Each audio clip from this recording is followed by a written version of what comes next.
இந்த பதிவில் நம்ம என்ன பார்க்க போகிறோன்னா, பிரதோஷத்தில் எத்தனை வகைகள் இருக்குது அப்படிங்கிறத பார்ப்போம்.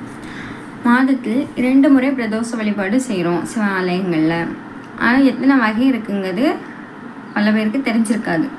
தெரியாட்டாலும் பரவாயில்ல, தெரிஞ்சுக்கொள்வோம். ஃபஸ்ட்டு நித்திய பிரதோஷம். தினமும் மாலை வேளையில் சூரிய அஸ்தமனத்திற்கு முந்தைய 90 நிமிடங்கள் நித்திய பிரதோஷம் எனப்படும். இந்த நேரத்தில் தான் நம்ம தினந்தோறும் சிவனை வணங்குதல் நல்லது. அடுத்து திவ்ய பிரதோஷம். பிரதோஷ தினத்தன்று துவாதசியும் திரையோதசியும் சேர்ந்து வந்தால் அது திவ்ய பிரதோஷம்னு சொல்கிறாங்க. அன்று மரகத லிங்கத்திற்கு அபிஷேகம் செய்தால் முன் ஜென்ம கர்மம் விலகும், தீராத வியாதிகள் தீரும், வழக்கு தொல்லைகள் அகலும், கணவன் மனைவி ஒற்றுமை ஓங்கும். இதற்கு வாய்ப்பு கிடைக்காதவர்கள் பஞ்சலோகத்தால் ஆன சிவலிங்கத்திற்கு அபிஷேகம் செய்தும் பூரண பலனை பெறலாம். அடுத்து தீப பிரதோஷம். பிரதோஷம் தான் மகா பிரதோஷம்னு சொல்கிறாங்க. சனிக்கிழமையும் திரையோதசி திதியும் இணைந்து வருகிற தினம் மகா பிரதோஷம். அன்று முறையாக விரதமிருந்து சிவாலயம் சென்று விளக்கேற்றி வழிபாடு செய்ய வேண்டும். உங்கள் வயது என்னவோ அதற்கு ஏற்றாற்போல் அதே எண்ணிக்கையில் விளக்கேற்றி வணங்கலாம். உதாரணமாக, உங்களுக்கு வயசு 25னா நீங்கள் 25 விளக்கேற்றி வழிபடுங்க, அது சிறப்பு. அடுத்து சப்தரிஷி பிரதோஷம்.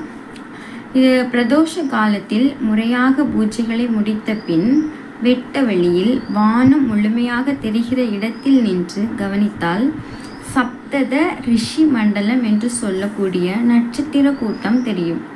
அந்த ரிஷிகளை வணங்கினால் அவர்கள் ஆசீர்வாதம் கிடைக்கும். ஒருவேளை வானம் தெளிவாக தெரியாவிட்டால் கிழக்கு முகம் நின்று சப்த ரிஷிகளை மனதில் தியானித்து வணங்கலாம்.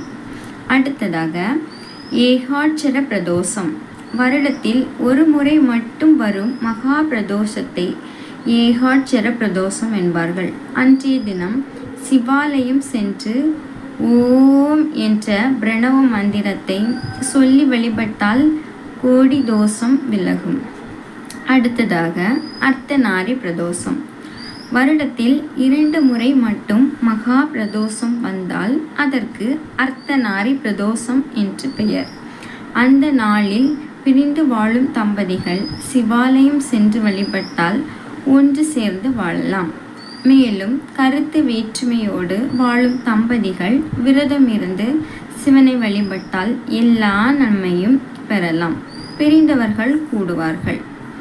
அடுத்ததாக திரிகரண பிரதோஷம்.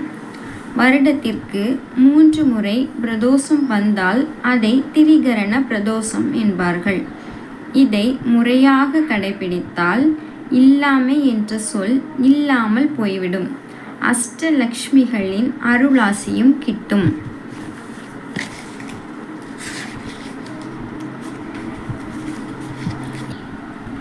இந்த பதிவை இப்போது நான் முடித்து கொள்கிறேன். அடுத்து பிரதோஷத்தின் இன்னொரு வகைகளை அடுத்த வீடியோவில் பார்ப்போம். இதுவரைக்கும் இந்த வீடியோ கேட்டமைக்கு நன்றி.